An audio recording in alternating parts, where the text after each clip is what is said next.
What's up, everybody? Welcome to another episode of Project V6 Stang. As you see in front of you, we have a Varex XForce adjustable exhaust that I got off American Muscle as an open box. So I'm gonna test this out and see how that sounds on my V6 Mustang. Since this product was an open box, it seems like it's been used already. There's a couple of scratches and scuffs, around the muffler tips and also at the top of the left side muffler.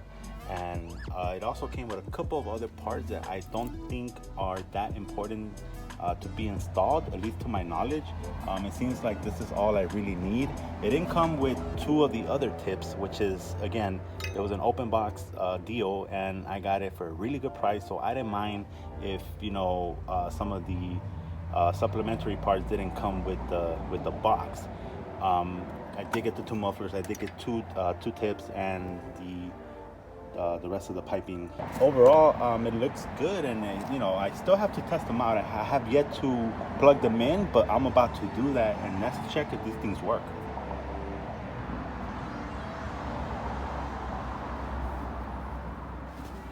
All right, guys, so I got it hooked up. Power's good.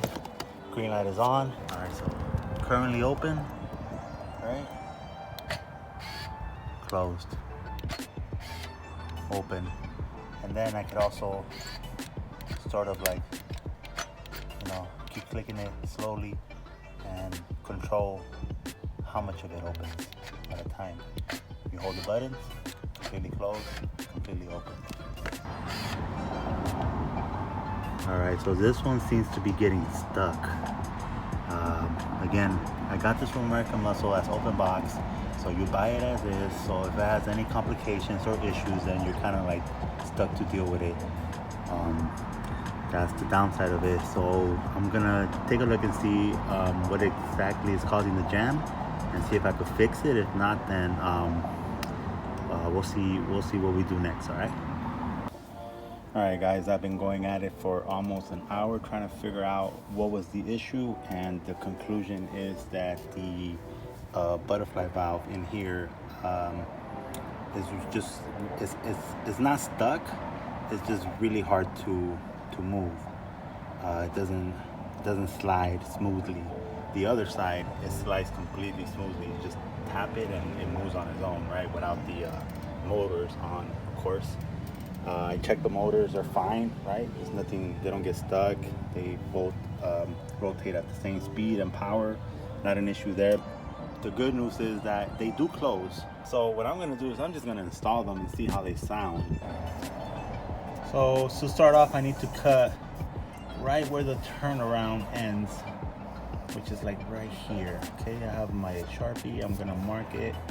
And then on the other end, I'm gonna have to do the same, and then just take these off and we'll go from there. Boom, first side is done, all right? Just got my saw, took that off. There it is, it's the old one.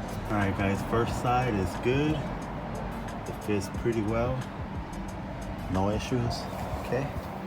I just need to bolt everything down, of course. And this right here, I'm gonna cap it. I bought a cap that I'm just gonna put over it because, of course, I want the air to flow all the way through to get the benefits of the muffler or the exhaust, right? And I don't want air coming out from here anymore. So I'm gonna cap this. Yeah, the wiring is very straightforward. There's a plug right there in that hole that you take off, and you run the wire and you go inside the trunk and remove the liner, and it just goes through there, and then you run it to the front and you connect everything and you're set to go.